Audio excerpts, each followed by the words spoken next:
Good morning, students. Our today's topic is vector algebra, law of vector addition. This topic contains following point for discussion: introduction about scalar and vector quantities, vector algebra. Here we explain about the vector term, addition and subtraction of the vectors, triangle law of vector addition, and parallelogram law of vector addition. Here we introduce about scalar and vector term. We know in physics, mathematical language is mostly useful since it is easier to understand and apply the physical principles. Here, all physical quantities are classified into the two terms. First one is the scalar and other is vector. Now, which terms are scalar and how they act as a scalar? Here we know once the physical quantity is a scalar term, then we express only its magnitude. That magnitude we just take in terms of its numerical value with its specified unit. For example, mass. What is the mass of unit? That kilogram. We also say gram or gram. Is that term is only we express in its magnitude. Also, that heavy term obey ordinary rule of algebra. Which are the ordinary rule of algebra? Addition, subtraction, multiplication, etc. Such a term we treat as a scalar. And that we define. The physical quantities are completely described by a numerical value. That numerical value magnitude with unit and are added according to ordinary rule of algebra. Examples: mass, time, temperature, volume, density, speed, electric charge, work, potential, etc. All these terms are scalar terms. Now, what is the vector? Once the physical quantity is taken as a vector, we know both its magnitude as well as direction. That term, magnitude, also we express along with its unit, and once it's specified with particular direction. But in addition with the magnitude and the direction, they can be added according to triangle rule. Only then that term is a vector term. Is how we define the vector term. The physical quantities which have magnitude and direction and are added according to triangle rule. Now we see examples. Displacement. Now what is the displacement? It is the change of the position of an object. Once the object changes position, we know that here this position changes here has magnitude, how much it changed, and it specifies the particular direction, and it also satisfies triangle rule. That how it satisfies the triangle rule, that we explain in the next term. Velocity, force, acceleration, momentum, pressure, electric field, magnetic field, etc. All these are vector terms. Now see the two exceptional cases here. Electric current is a scalar term. See, once the current is passing in a conductor, it has magnitude as well as direction. But it is not a vector term. Why it is not vector? Since it does not obey triangle rule. And therefore, electric current is a scalar term. While current density is a vector term. Again, that term is related to the current. Current is a scalar as we see here. But how the current density is a vector term? Since current density means flow of current through the unit area of the surface of the conductor. That flow of current per unit cross-sectional area gives the current density, and that flow of current which is in one direction and it is acted at a particular point on the surface area. Therefore, the direction is important and hence the current density is a vector term. Now we see vector algebra and we explain what is the vector term. What is vector algebra? It is a type of algebra where the elements are in the vector form and their algebraic operations must follow vector law. That vector algebra we are to discussing here. Now, how we represent a term as a vector, that we see here. Here, if we represent any term as a vector, then it's symbolically represented as we draw a arrow over the symbol, that is the vector A. And how we represent the vector A? That vector is represented by a segment of a straight line. That vector originate at a point, that point we call origin, or it is we write the tail of the vector. And the extremity point of that vector, that means it is directed by an arrow, and at ends, that end point we call head of the vector, or it is also at as a terminus point of the vector. That vector has magnitude as well as direction. Now, what is the magnitude? Magnitude means what is the length of the segment of the line, and that magnitude is represented as here the two vertical bars we write here, or it is modulus sign, magnitude of the vector A, and which is simply A. The magnitude of vector is a scalar term. Magnitude of a vector is a scalar, and it is always positive. Now see the another term, the vector B. That vector B has magnitude as well as direction. But if the same magnitude but opposite in direction, the vector is represented as a minus B vector. That vector is a negative vector. And so how we define the negative vector? A vector is said to be negative if its direction is opposite to that of the given vector.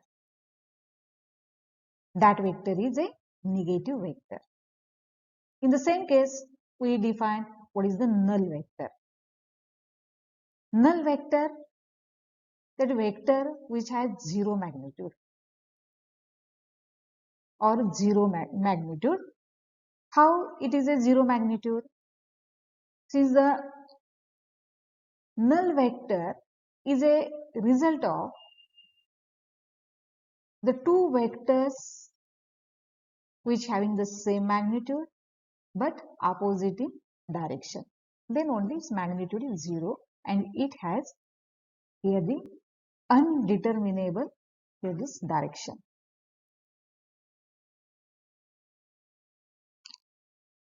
Other we say when the vector is equal vector. If the two vectors are of the same physical quantity and these two vectors have same magnitude and the direction, then that vector is a equal vector. Is equal vectors of the same physical quantity have same magnitude, same direction. Then only that vector becomes to be equal vectors. Now we see unit vector. Now what is the unit vector? That we just represent here. A vector is unit means its magnitude is unity. If the vector A has magnitude A, then the unit vector, this is the unit vector, in the direction of the vector A is given by the term.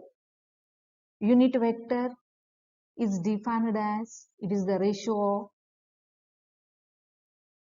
vector divided by its magnitude. That magnitude we just write here, the magnitude of the vector A. What is the purpose of that unit vector? The unit vector which specify the direction in the space. In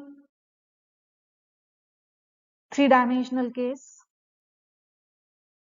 three components we just take here, x, y, z, and along the three direction, three vectors along x, y, z axis, the three unit vectors represented as unit vector I, unit vector j, and unit vector k. That I, j, k which specify the direction of a given vector in a three-dimensional space. And then we find what are its component. That component we have to find in the next term. Here we see addition or subtraction of the vector. For that purpose, we choose more than one vector. If there are more than one or two or more vectors, then how we get the resulting vector? Means the addition or subtraction of vectors is a process in which we get the resultant of these vectors. Now, how we find the resultant of more than two vectors or two vectors? Now see here, we represent the two vectors of the same physical quantity.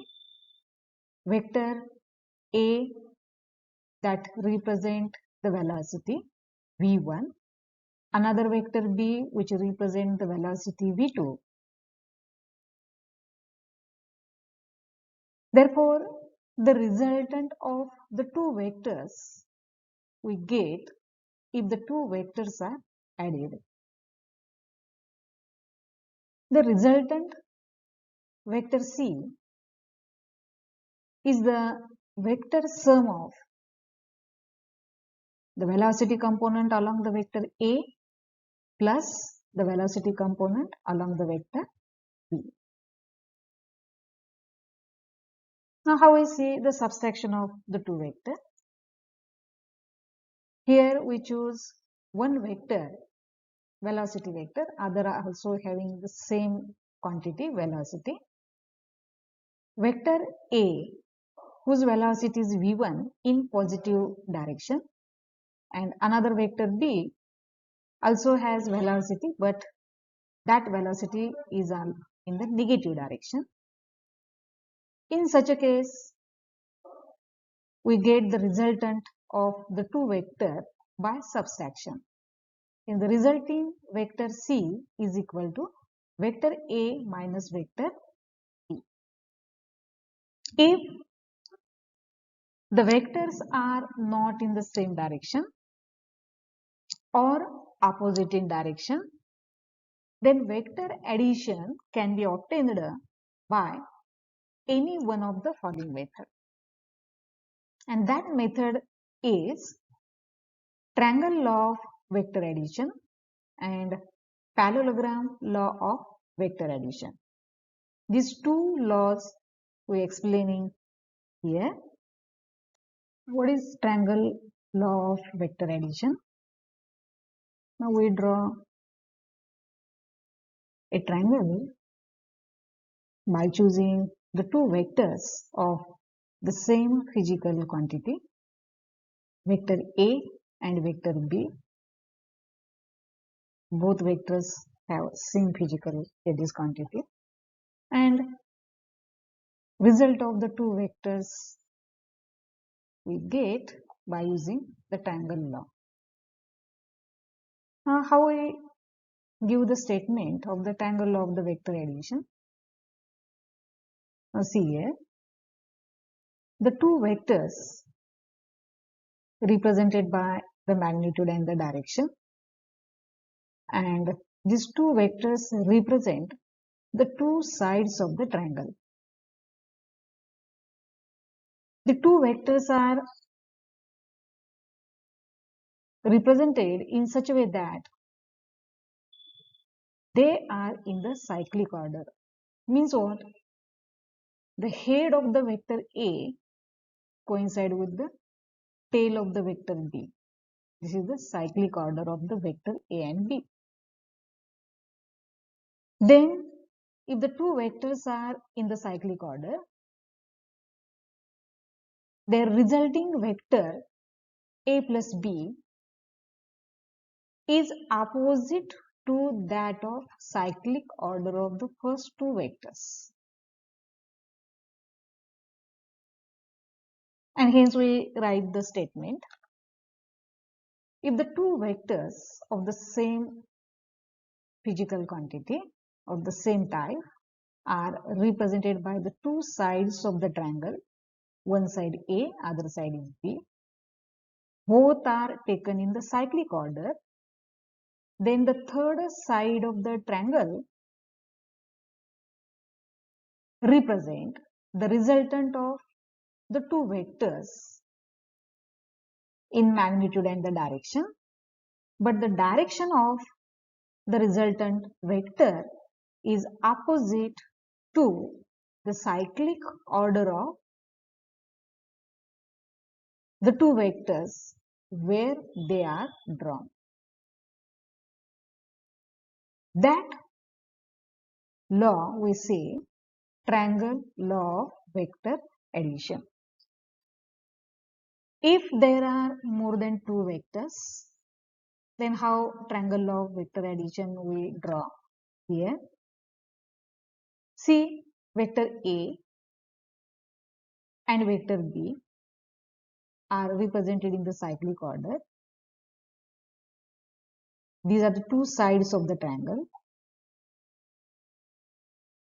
The resultant of the vector A and B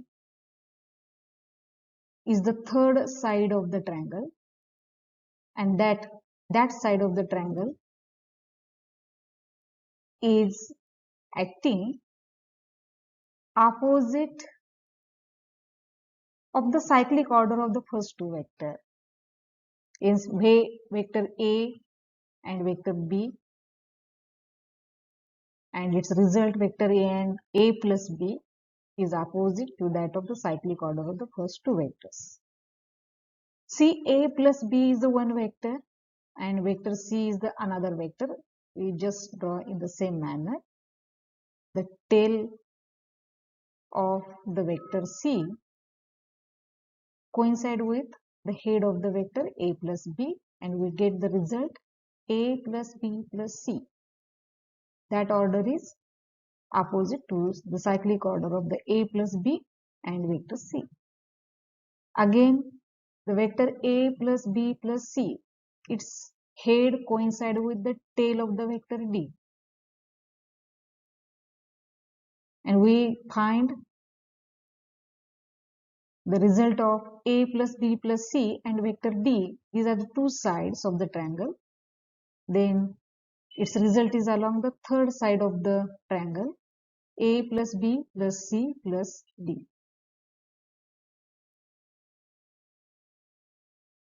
In the same manner, how the vectors subtraction and it follow the triangle law that we see here from this figure. Vector A and vector B, but the vector B is opposite in direction. This that vector we call negative vector. Vector A, whose head coincide with the tail of the vector negative vector. These are the two sides of the triangle. Automatically we get the third side of the triangle, and that third side of the triangle is the result of the two vectors when they are represented in the cyclic order, and that order is opposite to that of the resulting vector a minus b.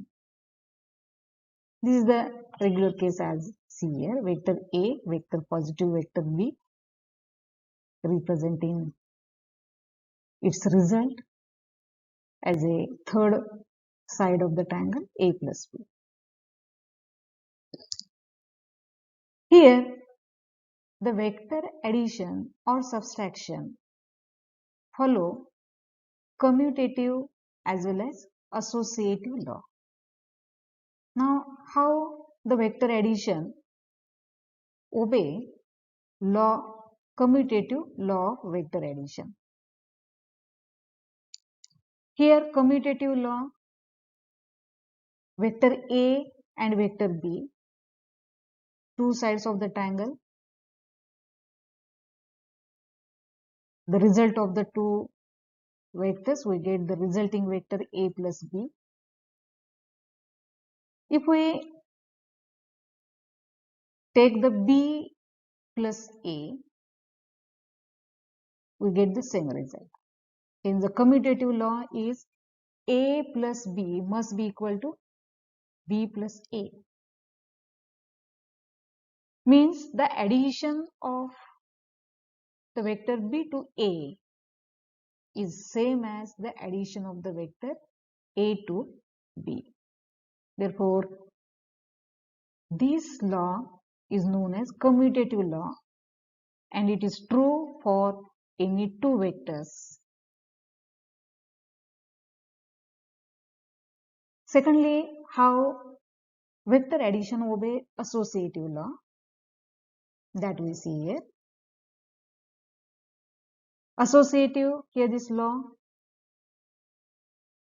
move for more than same as the vectors here, two vectors. Associative law a plus b plus c. b plus c is the one vector and a is one vector, which is same as a plus b plus c. Means order in which the vectors are added is not important in this case. That law is called as associative law. Now, how the order is not important? Now we see here. Here we draw two vectors a plus b, and its result is a plus b. Two vectors added so as to form the one vector a plus b. That a plus b and the vector c, these are the two sides of the triangle. and we find its result, which is along the third side of the triangle, that is A plus B plus C. But here we write bracket A plus B and vector C.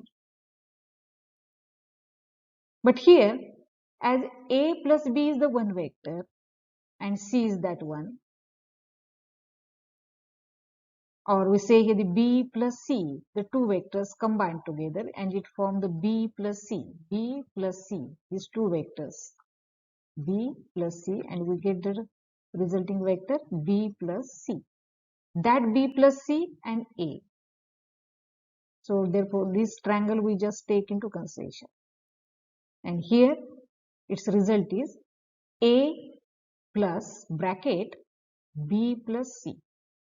Hence, order is not important in that case, and therefore it is a associative law. Now we see here the parallelogram law of vector addition. Now we see the vector representation of the two vectors. Again, the two vectors we choosing, the vector P and Q of the same physical quantity or the same type. The two vectors are the two sides of the parallelogram. These two vectors we join from the common point, and the common point start from the tail of the two vectors. These two sides of the parallelogram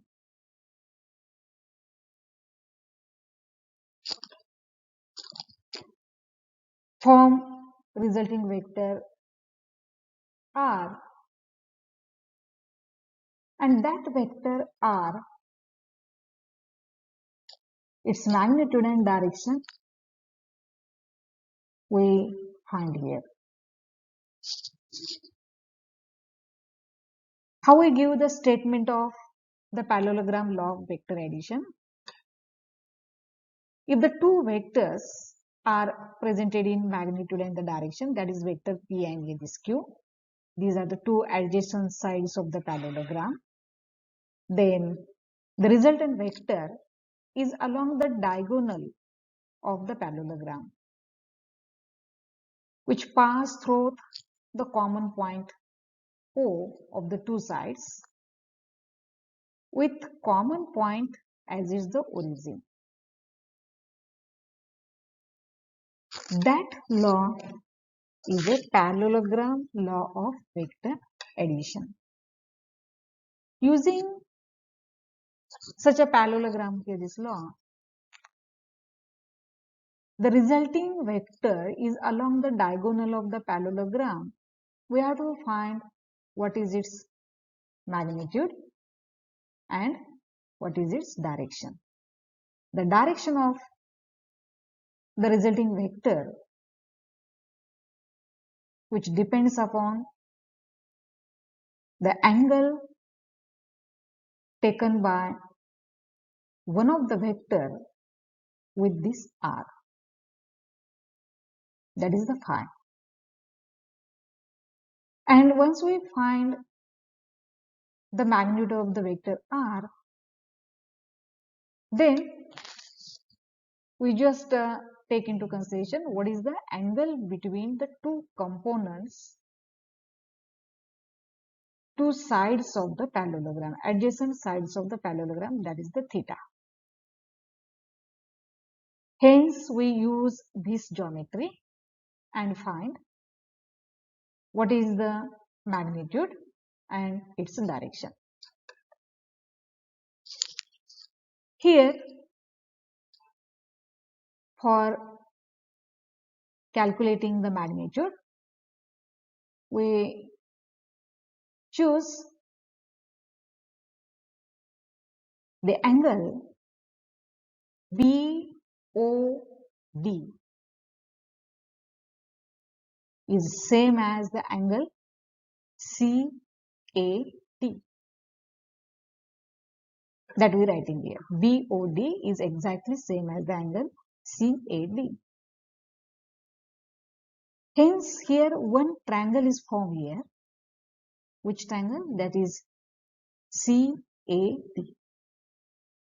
In that triangle, what is cos theta and what is the sin theta, so as to find AD and CD term. Hence, in this triangle CAD, cos of theta is equal to, how we write the formula?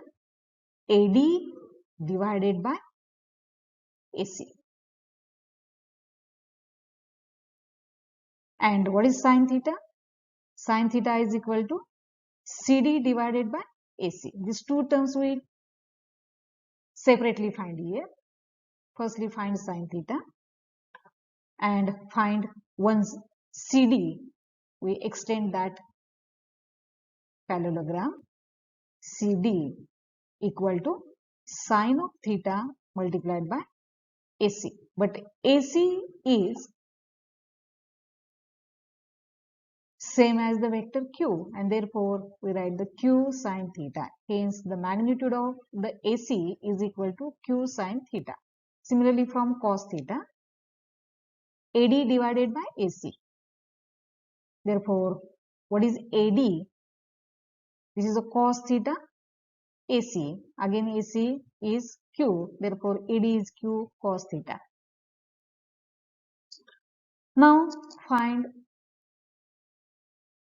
OC from the triangle COD. From the geometry, we find OC square is equal to OD square plus CD square. Again, this OD is the sum of OA plus AD. Hence, OA plus AD bracket square we just write. Plus CD square is as it is. Simplify the bracket. OA square plus twice OA AD plus AD square plus CD square.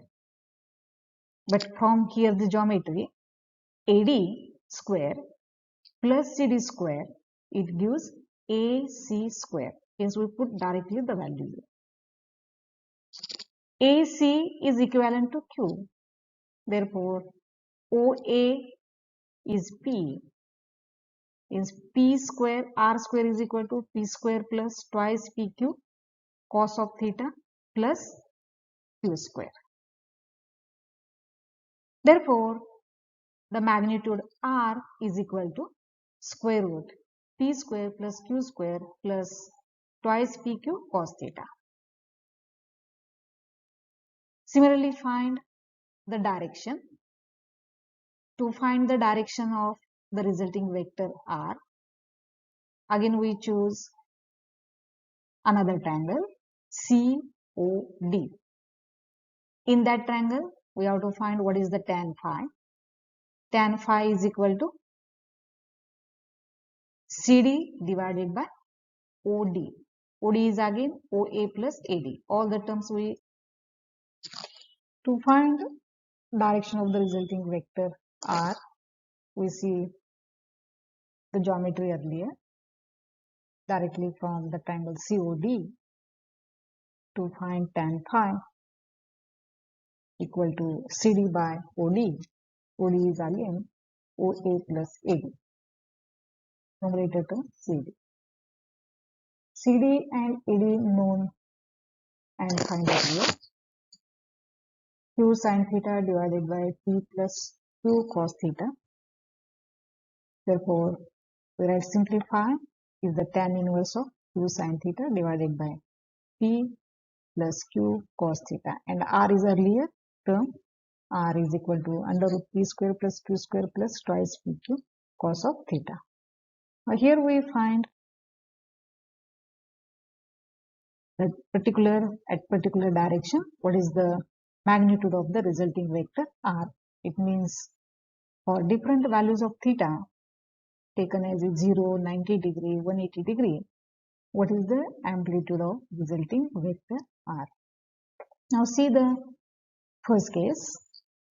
Theta is 0 means sine is 0, numerator term is 0. 0 by any term 0. Therefore, we write here the phi is 0.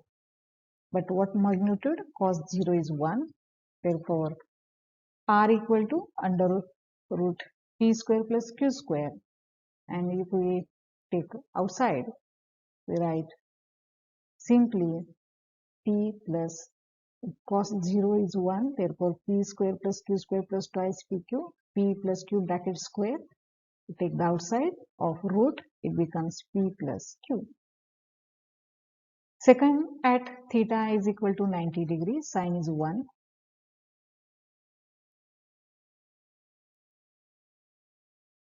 Q cos theta becomes 0. Therefore, phi becomes tan inverse Q by P. And what about R? Here, cos 90 is 0. Third term becomes 0. Simply square root of P plus Q square. This is the magnitude at the angle theta equal to 90 degree. If theta is 180 degree, again phi is 0 and magnitude of the resulting vector simply P minus Q. Here, if one of the vector is directed opposite in direction, then it also satisfies parallelogram law of vector subtraction that we see here. Earlier, we see two sides of the parallelogram taken from the same origin and their resulting vector is along the diagonal of the parallelogram. Therefore, these two are added, P plus Q. But in the reverse case, if one vector P is the one side of the vector and another vector is in the opposite direction, means minus Q, again the two vectors represent the two sides of the parallelogram and the resulting vector of these two is along the diagonal of the parallelogram and it is P minus Q. Here, vector addition and the subtraction also obey commutative and associative law. To find vector component of a given vector, that vector is represented as vector P is along the direction OA. That P split into the two component Px along x-axis and Py along y-axis. If angle between the two components is 90 degree, then these components are rectangular component of a given vector. Here, to find x component of a vector P, therefore, the component x component makes an angle theta with the given vector and it forms the triangle AOB. From that, find cos theta. Cos theta is equal to OB divided by OA. Therefore, OB is equal to P cos theta. Similarly, the y component makes an angle with the vector P is 90 minus theta. It also forms the triangle COA. In that case, the triangle cos 90 minus theta is equal to OC divided by OA. Therefore, OC is equal to P cos 90 minus theta. Cos 90 minus theta is sin theta. Therefore, that component OC is the y component of the P. Therefore, Py is equal to P sin theta. Hence, we get Px equal to P cos theta is one of the rectangular component, makes an angle theta with the direction of the vector P. And other component Py, that is P sin theta, is perpendicular to the direction of the P. Perpendicular to X. Hence, the resulting vector P, when split it into two components, it is given as P is equal to vector Px plus vector Py. Similarly, if the given vector P is resolved into three mutually perpendicular directions, that is x, y, z axis, and its component Px, Py, and Pz in this respective direction, then that vector P is equal to Px plus Py plus Pz. Here that vector P has unit vectors along three axes are I, j, k. Therefore, the vector P is expressed as vector P is equal to Ipx plus jpy plus k pz, and its magnitude is P equal to, or the modulus of the vector P, that is the magnitude of P, equal to square root Px square plus Py square plus Pz square. Thank you.